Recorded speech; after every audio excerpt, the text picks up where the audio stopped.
Shalom saudaraku, salam hangat dalam kasih Kristus. Topik yang kita bicarakan hari ini adalah kasihilah musuhmu. Mari kita berdoa. Bapa Surgawi, bekerjalah dalam perenungan ini, terangilah hati dan pikiran kami dengan Roh Kudus, agar kami dapat melihat kebenaran, merespons, dan melakukannya dalam hidup kami. Dalam nama Yesus kami berdoa. Amin. Matius 5 ayat 43-44. Kamu telah mendengar firman, kasihilah sesamamu manusia dan bencilah musuhmu. Tetapi aku berkata kepadamu, kasihilah musuhmu dan berdoalah bagi mereka yang menganiaya kamu. Mengasihi musuh. Mengasihi orang yang baik saja susah. Kok harus mengasihi musuh?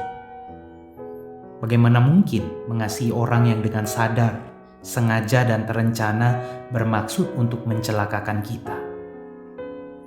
Nietzsche pernah menilai bahwa perintah mengasihi musuh adalah salah satu bukti nyata betapa etika Kristen adalah etikanya orang yang berkepribadian lembek bagai bubur dan yang punya nyali melempem seperti kerupuk.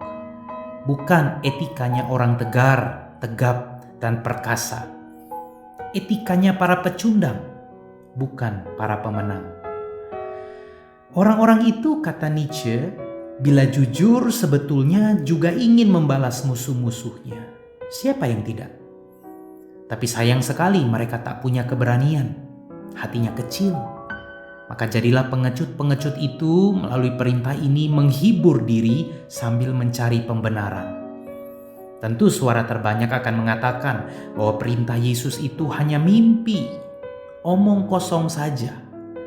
Saudara boleh aminkan dan simpan dalam hati, tapi tidak perlu repot-repot melakukannya, karena hanya akan membuat saudara frustasi.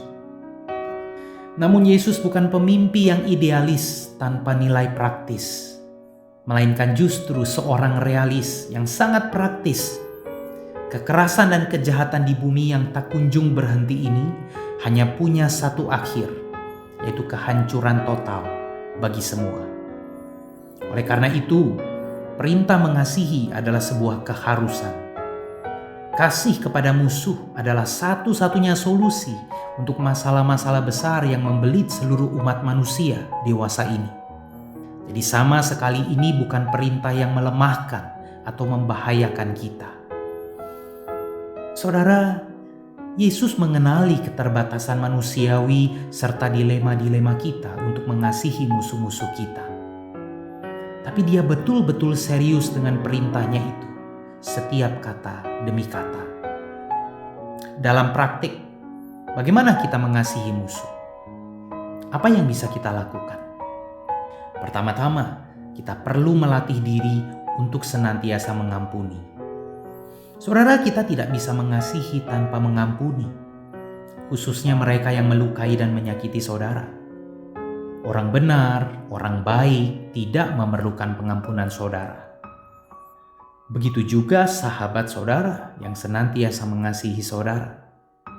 Walau nampaknya tidak masuk akal, namun setiap korban ketidakadilan, korban penindasan, korban pengkhianatan diajak untuk memberi pengampunan kepada si pelaku.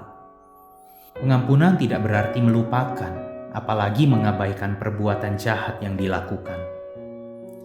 Kejahatan tidak boleh dibiarkan dan dilupakan, dan memang tidak bisa.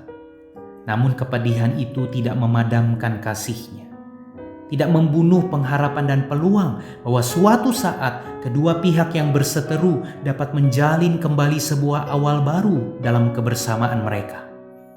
Jadi bukan to forget and to forgive, lupakan dan ampuni, tetapi justru to remember and to forgive, mengingat dan mengampuni. Saya tidak melupakan rasa sakit dan derita akibat perbuatanmu itu, tapi saya dengan tulus mau mengampunimu. Mengampuni musuh adalah cara paling agung untuk mengasihi mereka.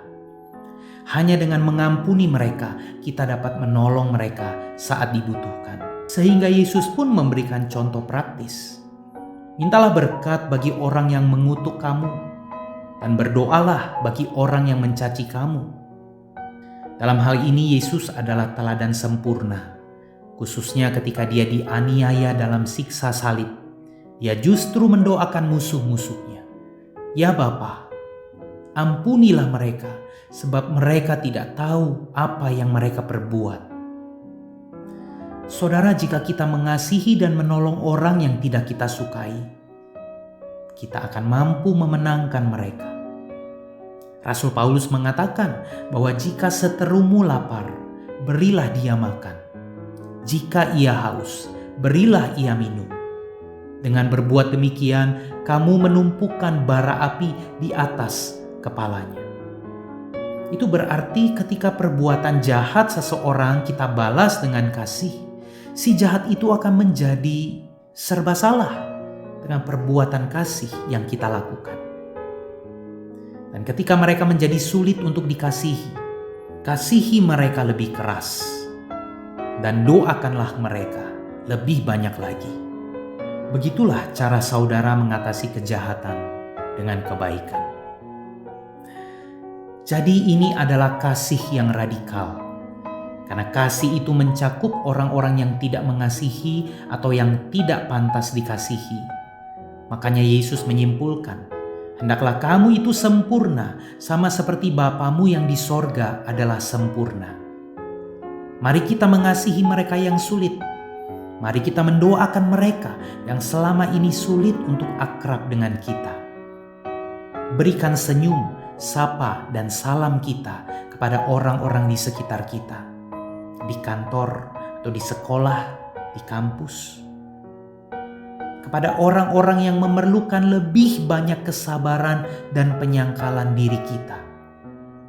Bergaulah dengan sebanyak mungkin orang yang sangat berbeda dengan kita. Ampuni dan berdoalah bagi mereka. Secara personal, tentu kita tidak akan sanggup mendamaikan sekitar kita. Namun secara komunal, kita bisa menghadirkan kasih dan damai sejahtera Kristus, mengenyahkan kebencian dan memadamkan dendam satu sama lain. Yaitu hanya melalui anugerah dan pekerjaan Roh Kudus yang menguasai kita dengan kasih Kristus yang memberdayakan kita, mendorong kita untuk mengasihi orang-orang yang juga dikasihinya. Mari kita berdoa. Bapa Surgawi, terima kasih untuk kasih sejati yang kualami melalui Kristus yang mati bagiku ketika aku masih berdosa. Aku akan berjuang untuk mengasihi musuhku seperti yang Kristus lakukan. Mampukan aku menjadi saluran berkat bagi mereka yang membenci dan mendendam terhadapku. Untuk refleksi, maukah saudara mengizinkan Tuhan memakai saudara sebagai alat cinta kasih-Nya? Maukah saudara mengasihi dan mengampuni musuh saudara? Jika ada dendam, bahkan perseteruan dengan orang lain, maukah saudara mendoakan dan mengampuninya?